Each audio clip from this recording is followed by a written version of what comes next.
Shalom saudara terkasih di dalam Tuhan Yesus.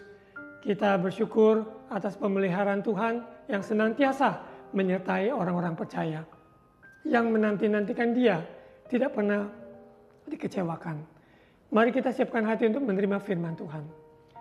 Bapa, di dalam nama Tuhan Yesus, mata kami tertuju padamu. Engkaulah sumber kekuatan, Engkaulah sumber pertolongan, Engkaulah sumber penghiburan bagi kami semua. Kami serahkan hidup kami di dalam tangan-Mu, berbicaralah lewat hamba-Mu. Firman Tuhan yang disampaikan adalah firman yang murni, firman yang menghidupkan, menguatkan, menasihati, menegur kami. Terima kasih Bapa, berbicara lewat hamba-Mu. Di dalam nama Tuhan Yesus, amin. Saudara terkasih dalam Tuhan Yesus, kita ada di bulan Maret dengan seri Suara Penggembalaan Glory. Glory dalam bahasa Inggris ini berarti kemuliaan.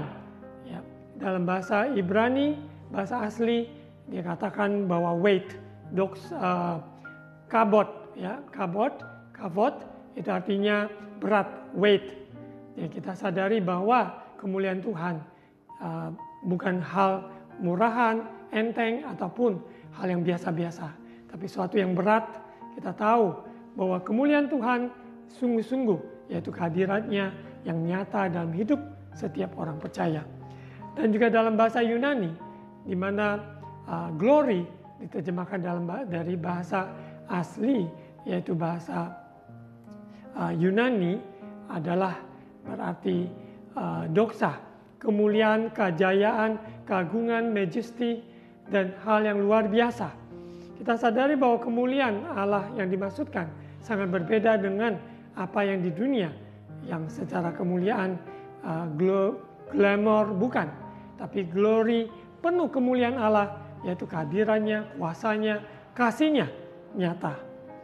Saudara terkasih dalam Tuhan Yesus, minggu yang lalu kita belajar bahwa the King of Glory, siapa Raja Kemuliaan, yaitu Tuhan kita Yesus, gagah perkasa yang sungguh-sungguh ajaib dalam setiap kehidupan orang percaya.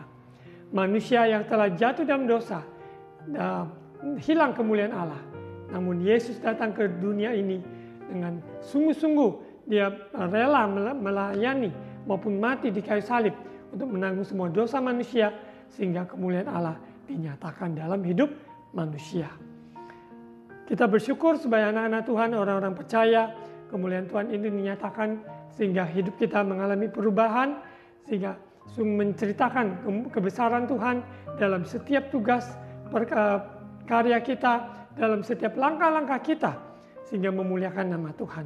Baik kita makan, kita minum, berkarir, berusaha, pekerjaan, pelayanan, semuanya memuliakan Tuhan.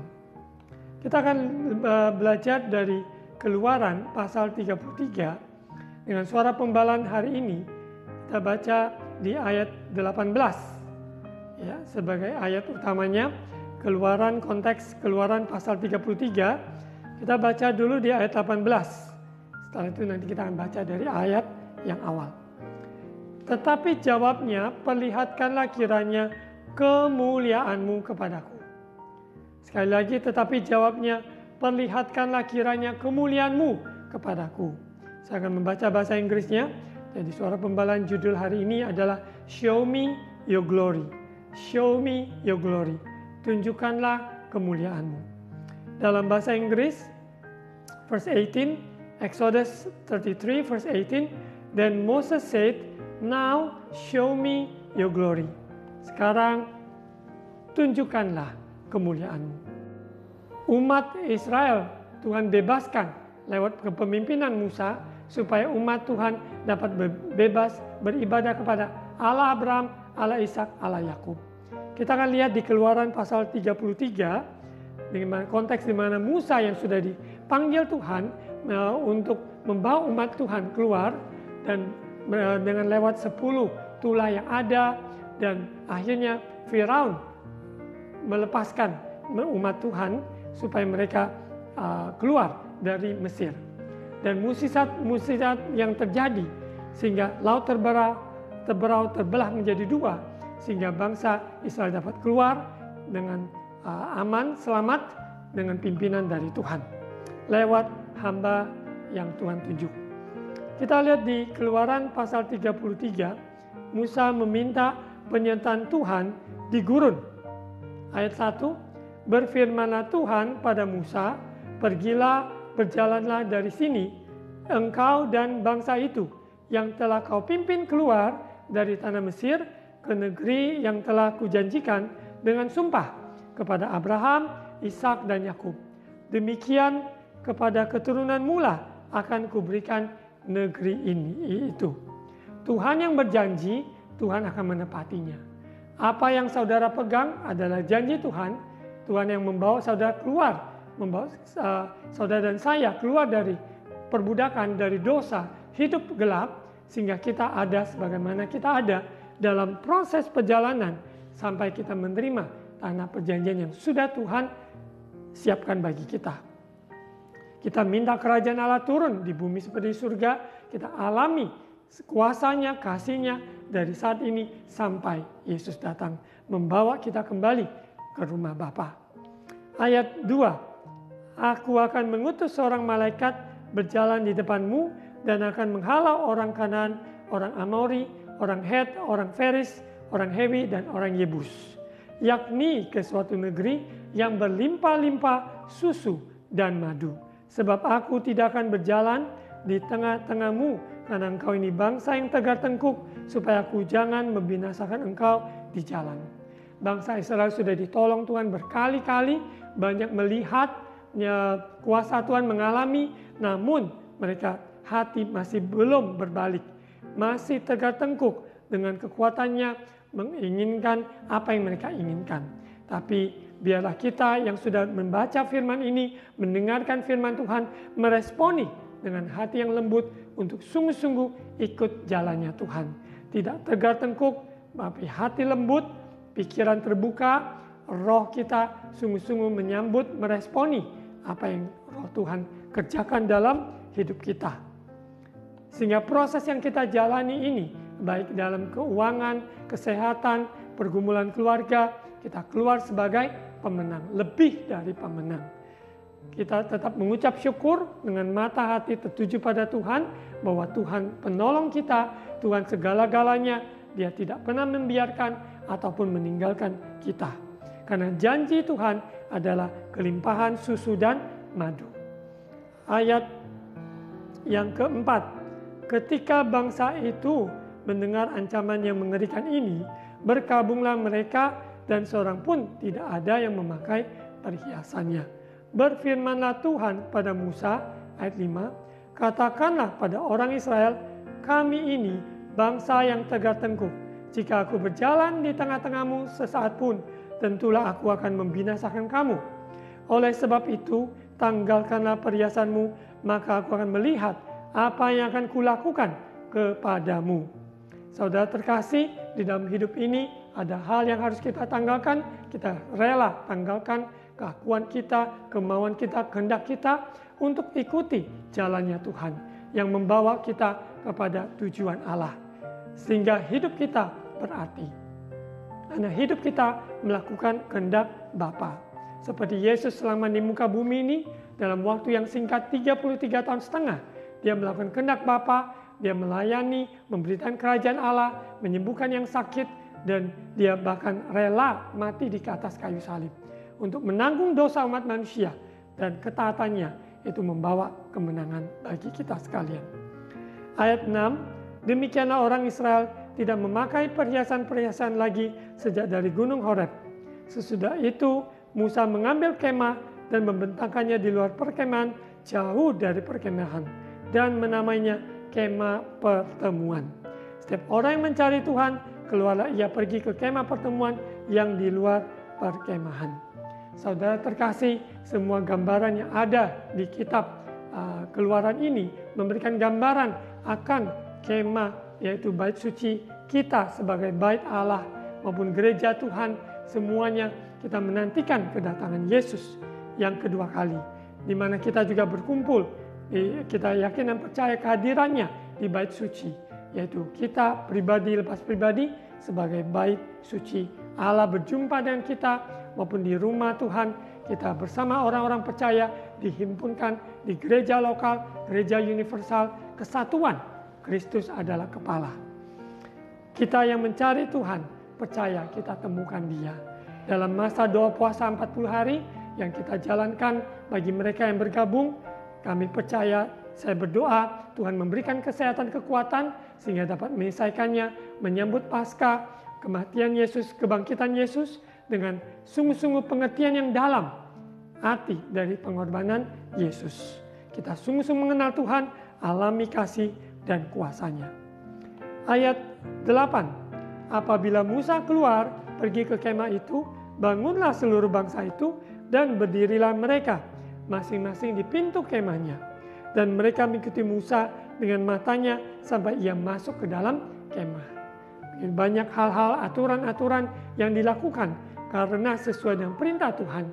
Namun semuanya digenapi oleh Yesus ketika tabir bait suci terbelah dua, kita mempunyai akses bertemu muka dengan muka, kita sungguh-sungguh mengalami Tuhan yang secara pribadi. Ayat 9, apabila Musa masuk ke dalam kemah itu, turunlah tiang awan dan berhenti di pintu kemah dan berbicaralah Tuhan dengan Musa di sana. Semua kesempatan yang Tuhan nyatakan pada Musa, Tuhan nyatakan pada kita di zaman ini karena Yesus di mana Dia tinggal di dalam kita oleh Roh Kudus.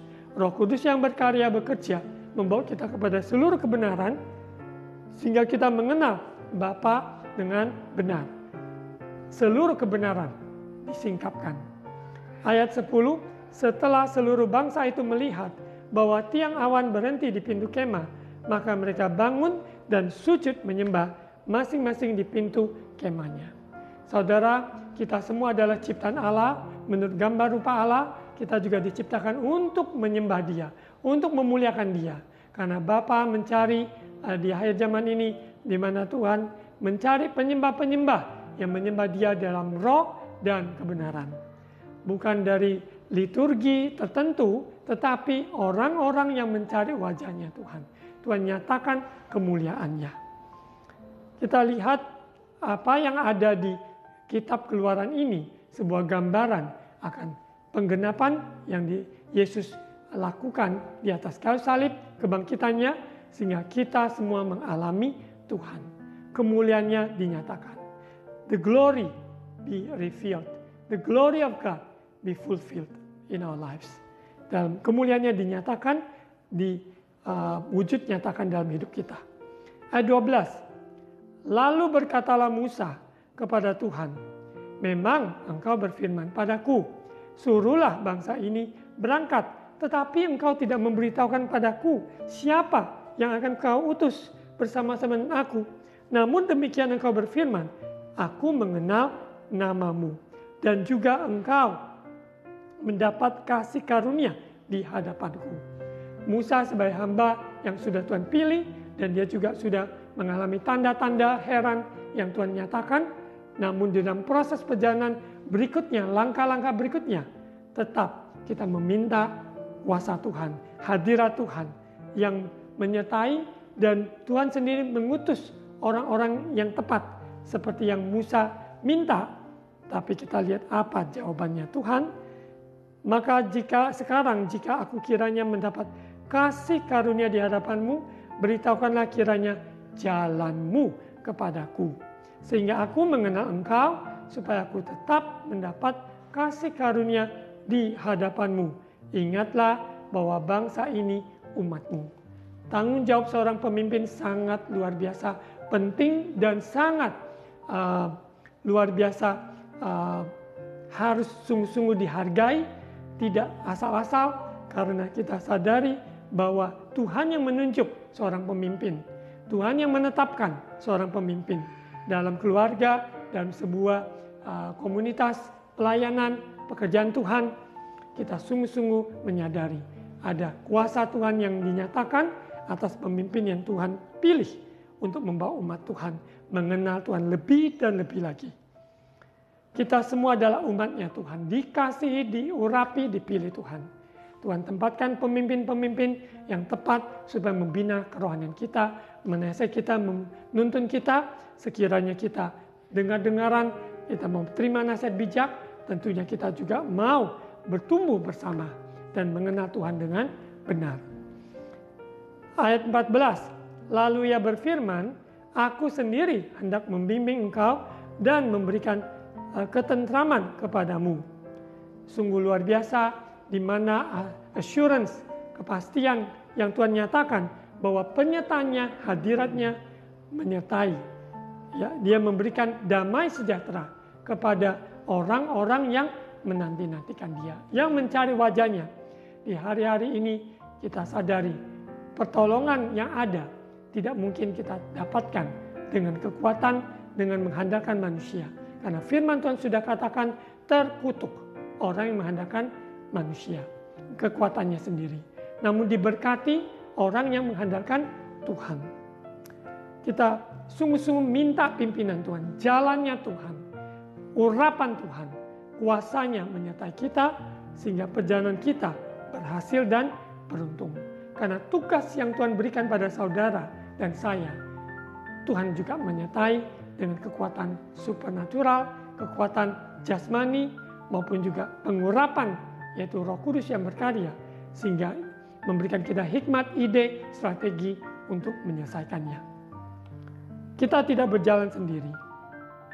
Ayat 15, berkatalah Musa padanya, jika engkau sendiri tidak membimbing kami, janganlah suruh kami berangkat dari sini. Apapun tugas, mau besar kecil, kita butuh penyertaan Tuhan. Kalau Tuhan tidak membimbing kita, penyertaan hadiratnya tidak menyertai kita, maka semuanya menjadi sia-sia. Ayat 16, dari manakah gerangan akan diketahui bahwa aku telah mendapat kasih karunia di hadapanmu, yakni aku dengan umatmu ini? Bukankah karena engkau berjalan bersama-sama dengan kami, sehingga aku dengan umatmu ini dibedakan dari segala bangsa yang ada di muka bumi ini. Ini sungguh nyata, bangsa yang mengakui Tuhan, mengakui Allah Abraham, Ishak dan Yakub, ya, Allah Israel, Allah yang Tritunggal kita kenal, yaitu di dalam nama Tuhan Yesus, Allah Bapa, Allah Anak, Allah Roh Kudus, maka sungguh-sungguh dibedakan. Semua perjalanan yang ada, semua umat manusia menghadapi semua permasalahan yang beraneka ragam. Yang membedakannya adalah penyertaan Tuhan. Yang membedakannya adalah penghiburan Tuhan. Yang membedakannya adalah ada damai sejahtera Allah yang melampaui segala akal, memelihara hati, pikiran kita di dalam Kristus Yesus Tuhan. Di tengah badai, badai itu tetap ada. Namun perlindungan Tuhan membawa kita dapat melewatinya. Untuk itu saudara, kita kuatkan hati, lebih lagi mendekatkan diri mencari wajahnya. Dalam firman-Nya membangun mezbah, dalam keluarga, pribadi, komunitas, puji-pujian, pengagungan, dan ucapan syukur. Kita sadari Dialah yang mempunyai kehidupan kita, pemilik kehidupan kita, penyertaannya yang kita rindukan, yang kita rasa aman hanya di dalam kehendak rencananya. Ayat 17, berfirmanlah Tuhan pada Musa, juga hal yang telah kau katakan ini akan kulakukan karena engkau telah mendapat kasih karunia di hadapanku dan aku mengenal engkau. Bukan hanya kita mengenal Tuhan, Dia mengenal kita karena Dia yang menciptakan kita. Dia tahu yang terbaik buat saudara dan saya. Apa pergumulan saudara hari-hari ini? Tuhan tahu dan Tuhan mengenal saudara. Namun kita lihat Musa menjawab, perlihatkanlah kiranya kemuliaan-Mu padaku. Show me your glory. Show me your glory. Biarlah ini menjadi doa kita di hari-hari ini. Semakin menjelang kedatangan Yesus, kita minta, show me your glory. Tunjukkan kemuliaan-Mu Tuhan kepada kami, kepada saya, pada keluargaku. Sehingga apa yang ada, sehingga bukan secara jasmani perkara dunia yang kita kejar, tapi sungguh-sungguh kemuliaan Tuhan supaya nampak nyata dalam hidup kita. Kita sadari arti dari kemuliaan, glory, kavod, weight, berat, berarti kita juga harus siap melewati proses yang sekalipun berat, namun ada kemuliaan Tuhan. Salib Yesus sangat berat, namun kemuliaan Tuhan yang Tuhan siapkan, nyatakan pada kita orang percaya, semua penderitaannya ada, tidak sebanding dengan kemuliaan yang Tuhan siapkan, nyatakan pada kita. Kita doa, show me your glory, tunjukkan, perlihatkan kemuliaan-Mu kepadaku. Dan firman Tuhan berkata ayat 19, tetapi firman-Nya, aku akan melewatkan segenap kegemilanganku dari depan-Mu dan menyerukan nama Tuhan di depan-Mu. Aku akan memberi kasih karunia pada siapa yang kuberi kasih karunia dan mengasihani siapa saja, siapa yang ku kasihani. Lagi firman-Nya, engkau tidak tahan memandang wajahku sebab tidak ada orang yang memandang aku dapat hidup. Ini di perjanjian lama. Sebelum kelahiran Yesus, sebelum kedatangan Yesus, kita lihat kondisi, konteks yang ada bagi bangsa Israel. Berfirmanlah Tuhan, ada suatu tempat dekatku di mana engkau dapat berdiri di atas gunung batu. Kita lihat sebagai penutup, kita lihat di 2 Korintus pasal 3. 2 Korintus pasal 3 ayat yang ke-15, 16, 17, 18. Ya, saudara bisa membaca seluruh pasal 3, tapi kita akan lihat di ayat 15 sampai 18. Apa yang kita baca di Keluaran 33, show me your glory, tunjukkan kemuliaan-Mu, kita terbatas, terhalang oleh dosa. Namun karena iman pada Yesus, darah Yesus menyucikan, mengampuni, melepaskan kita, sehingga kita dipulihkan, kemuliaan Tuhan ditunjukkan pada diri kita. Ayat 15, bahkan sampai pada hari ini, setiap kali mereka membaca kitab Musa, Pentatuk, ada selubung yang menutupi hati mereka. Jadi ada selubung yang menutupi sehingga mereka tidak bisa melihat kemuliaan Allah. Karena mereka melihat kemuliaan Allah, mereka akan mati. Ayat 16, tetapi apabila hati seorang berbalik pada Tuhan, maka selubung itu diambil daripadanya. Kata kuncinya adalah berbalik kepada Tuhan. Jalan kita yang serong, Roh Kudus singkapkan, kita harus cepat berbalik. Berbalik dari jalan yang salah, dari ketidakpercayaan, keegoisan, kesombongan, kepahitan, kebencian, rasa sakit hati, dendam, amarah, kekecewaan, tanggalkan semua itu, berbalik kepada Tuhan. Berbalik pada Tuhan berarti jalan yang salah, kita berbalik pada jalan yang benar. Karena orang yang berbalik pada Tuhan, maka selubung itu diambil daripadanya, tidak lagi terselubung.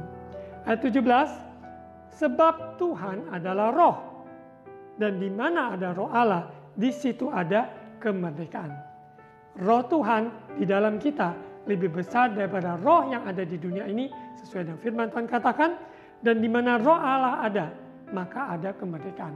Kita sungguh-sungguh merdeka dari keterpurukan kepribadian kita yang sungguh-sungguh down, maupun juga mengasihani diri sendiri, maupun keegoisan, semuanya kita tanggalkan karena ada kemerdekaan dari roh Tuhan bekerja. Dan 18 kita baca bersama-sama, dan kita semua mencerminkan kemuliaan Tuhan. Show me your glory itu ya. Kemuliaan Tuhan dengan muka yang tidak berselubung. Dan karena kemuliaan itu datangnya dari Tuhan yang adalah roh, maka kita diubah menjadi serupa dengan gambarnya dalam kemuliaan yang semakin besar. From glory to glory, from strength to strength. Kemuliaan Allah semakin bersinar, semakin luar biasa dalam hidup kita. Kuncinya berbalik pada Tuhan. Hidup dalam pertobatan yang sejati. Hidup dalam ketaatan, melakukan firman. Hidup dalam penyerahan kepada rencana Tuhan. Maka kemuliaan Tuhan yang dicerminkan, show me your glory, digenapi. Apa yang Musa minta itu tidak mungkin, karena dalam konteks dalam perjanjian lama, di mana ada selubung yang menutupi mereka. Mereka ingin membaca, ingin melakukan, namun ada selubung. Tapi kabar baik adalah Yesus telah mengoyakkan tirai bait suci yang terbelah dua, sehingga kita mempunyai akses terselubung, kita berbalik dari jalan yang jahat, kita mengalami kemerdekaan, transformasi yang diubahkan menjadi serupa dengan apa yang Tuhan kerjakan dalam hidup kita, serupa gambar Allah. Mari kita berdoa. Tuhan Yesus, terima kasih atas firman-Mu ini. Doa kami adalah show me your glory, show me your glory. Tunjukkan, nyatakan kemuliaan-Mu. Dalam kehidupan kami bersyukur sebagai orang percaya perjanjian baru, mengalami Kristus, yaitu transformasi, perubahan, pola pikir, perbuatan, kehidupan kami. Kami ingin berjumpa dengan Engkau, mengalami Engkau dengan hati yang berbalik, roh Tuhan yang bekerja memerdekakan, sehingga kami benar-benar merdeka. Hamba-Mu doakan untuk umat-Mu yang bergumul dalam keuangan, Engkaulah penolong mereka tepat pada waktunya. Yang susah hati, Tuhan berikan penghiburan, dan yang lemah, Tuhan kuatkan imannya. Di hari-hari yang sulit, namun Tuhan selalu memberikan kemurahan-Mu, penyertaan-Mu. Show me your glory, nyatakan kemuliaan-Mu Tuhan. Terima kasih atas firman-Mu, materaikan dalam hidup kami, dan juga di dalam langkah-langkah perjalanan kami, sehingga orang-orang sekitar kami melihat, yaitu perbuatan-Mu dalam hidup kami, mereka memuliakan-Mu.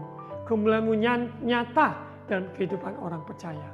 Berkati bangsa negara kami Indonesia, berkati pemerintahan kami, pemilu tahun depan untuk pemilihan presiden, berkati gereja-gereja Tuhan, tubuh Kristus, Kau nyatakan kemuliaan-Mu, tugas yang Kau embankan bagi gereja-gereja-Mu, supaya kami genapi, yaitu amanat agung. Terima kasih Bapa, terima kasih Yesus, Allah Roh Kudus senantiasa menyertai, menghibur, menguatkan kami. Dalam nama Yesus, saudara terkasih, angkat kedua tangan untuk terima ucapan berkat imam. Tuhan memberkati engkau dan melindungi engkau. Tuhan menyinari engkau dengan wajah-Nya dan memberi engkau kasih karunia. Tuhan menghadapkan wajah-Nya kepadamu dan memberi engkau damai sejahtera. Saudara, terimalah berkat kasih karunia dari Allah Bapa, cinta kasih dari Tuhan Yesus, persekutuan Allah Roh Kudus menyertai kita sekarang, hari ini sampai Maranatha, Yesus datang kembali. Di dalam nama Tuhan Yesus, amin. Tuhan Yesus memberkati Bapak Ibu sekalian yang mengambil bagian dalam doa puasa 40 hari, Tuhan memberikan kekuatan. Nah, bagi yang tinggal di daerah Surabaya dan sekitarnya, saya mengundang Bapak Ibu dapat beribadah bersama kami di hari Minggu jam 10 pagi di Golden City Mall, Gereja Cornerstone Faith Church, jam 10 pagi di Jalan Wahab Syamin nomor 2 sampai 8. Untuk kegiatan anak, ada via Zoom, bahasa Inggris, dan juga ada 1 bulan sekali pertemuan onsite.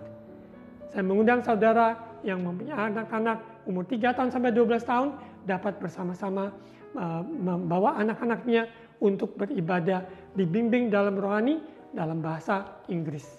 Tuhan Yesus memberkati.